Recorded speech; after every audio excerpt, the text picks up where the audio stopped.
What is going on, guys? In today's video I will show you the top 5 best great axe builds in New World Aeternum that are optimized for both PvE and PvP. Also, as I will cover a lot of builds, so not to spend too much time, for each setup I will give you a quick overview of its playstyle. Then as well I will explain the best skill tree setup, then what gear should you wear, then even how many attributes should you allocate for each stat and much more. So, moving over to the first build, which is the great axe and the spear. This setup's main focus is on melting down enemies with a lot of HP, as you will be doing crazy amount of damage, especially against bosses and heavy armor users. A lot of players really like this build because they can get great mobility and AoV damage from the great axe, while also having amazing crowd control from the spear. This is for sure the best and most optimized great axe build that any player at any stage of progression can just pick up and play. So let's take a look at the build. For our gear choice we will go with the light category, as this will give us the perfect balance between damage and survivability. In my opinion, almost all melee builds should wear something above the light category, because as you're required to fight in close range, so being low HP and weak on defense can turn out to be very devastating. However, if you use this build right, then you can turn this disadvantage into a huge strength, so getting in and out of fights and destroying all the enemies that we see. Next we have the attributes, and we should get 350 strength, then 250 dexterity and 50 constitution. But also if you feel like you're too weak, then you can also trade 100 dexterity for 100 constitution. But personally for me, these stats work the best, as we get to do insane amount of damage and still be tough enough to withstand hard enough fights. Then next up we have the skill tree, and this is how it should look like for the great axe. These nodes and the overall layout is structured around increasing AoV damage and having skills to catch running enemies, as most of our damage will come from the great axe, so having great AoV potential is huge. And then again, this is how it should look like for the spear. So this time we built it around CC and quick bursts of damage, as switching between weapons will cost dearly. So then instead we can use the CC and then right away get bunch of damage off quickly. If you are interested in the best gear, perks, consumables and everything else, then keep watching until the end of the video. And overall, if you are looking for amazingly fun and high DPS melee build, then here you go. Next up we have the great axe with the void gauntlet.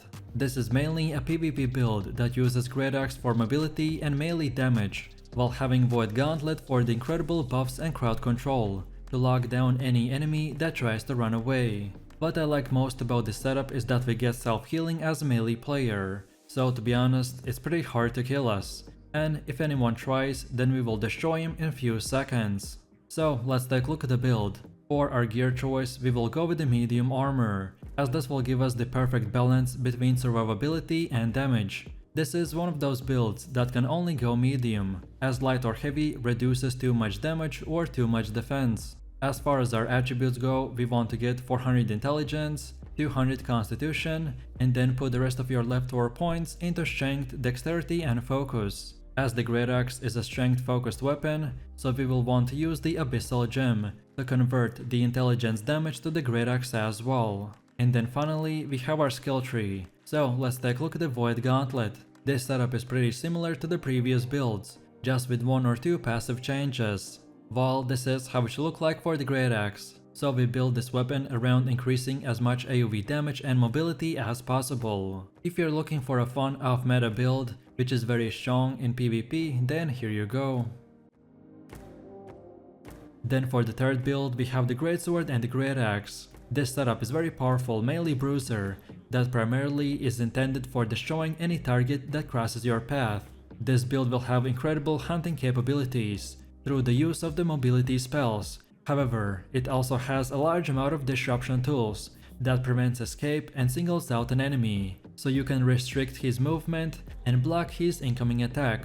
For our playstyle, the majority of burst damage will come from the greatsword, while the great axe will come in very handy for catching and locking down any target. So let's take a look at the build. For our gear choice, we will go with the medium armor, as we want to mix and match between DPS and survivability.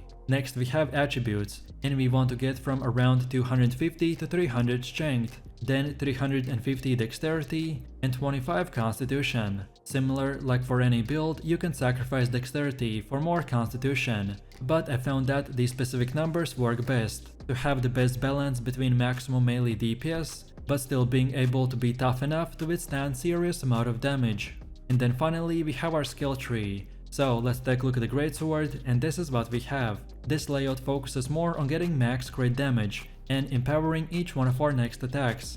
While then on the other hand we take a look at the great axe, and this is how it should look like. So as I've mentioned, this setup focuses around fixing greatsword weaknesses, which are ranged AoE damage and locking down your targets. If you're interested in the best gear, perks, consumables and everything else, then keep watching until the end of the video. Overall, if you're looking for a very fun and strong melee bruiser build, then here it is.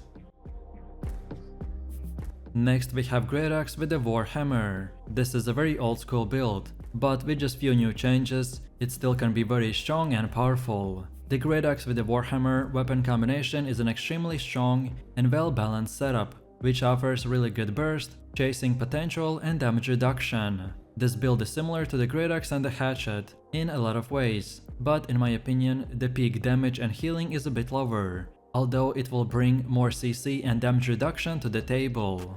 So moving over to the build, and for our gear we will go either way with the medium or full heavy armor. The choice will depend on your playstyle. So if you want to go full tank, then go with the heavy, or perhaps if you want to mix and match damage with survivability, then go with medium. I personally will choose to go with medium. Next we have the skill tree setup for the great axe. So this time I've made it around the best AoE skills that this weapon can offer. This whole setup is one huge AoE damage machine, and these skills for sure are the best in that regard. And then again, this is how it should look like for the warhammer. So again, we go with strong AoE skills and armor penetration as well. If you are interested in the best gear, perks, consumables and everything else, then keep watching until the end of the video. And overall, if you're looking for a very OG but great tank build that can be used both for PvE and PvP, then here it is. And then for the last and final one, we have the great axe with the fire staff.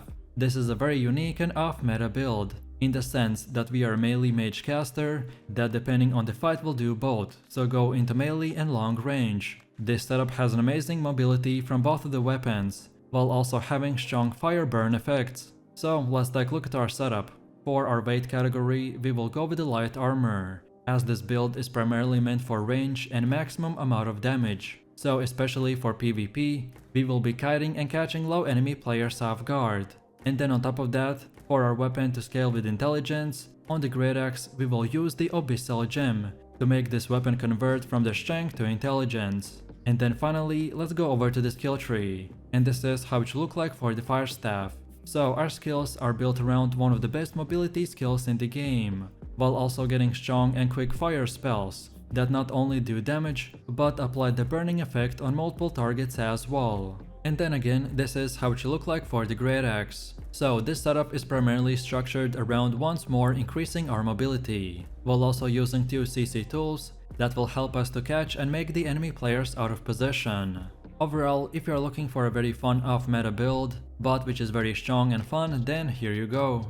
And then for the last and final part, let's take a look at the best gear, buffs and consumables that pretty much all builds could use. And remember that this is just an example. So as far as armor goes, of course slowly but shortly, you want to get to 725 gear score. And no matter what you choose, light, medium or heavy, always use the opal gem on your gear, and if you can, then try to get these perks like health, refreshing and freedom. Then as far as your weapons go, use also the opal gem on all of your weapons, besides on the last build. As for him, we need to equip the abyssal gem to convert the strength damage to intelligence. And for weapon perks, you can try to get keen, vicious and refreshing move. And for your rune choice, you can either way choose the stalwart heart rune of the stone form, or perhaps the brutal heart rune of the detonate. And for your consumables, you should already know what to do. So use honing stones for damage increase, use intelligence food for plus 40 attribute stats, and don't forget about healing and regen potions, just in case if you get in trouble. And that's about it.